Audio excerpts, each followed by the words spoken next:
Разгиривали оба.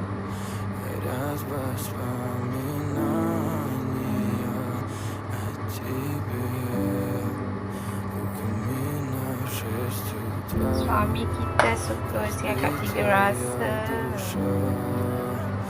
Dia request lagi. Alhamdulillah, mudah-mudahan makanan ni, lauk ni jadi baik untuk kesihatan dia. InsyaAllah. Tada!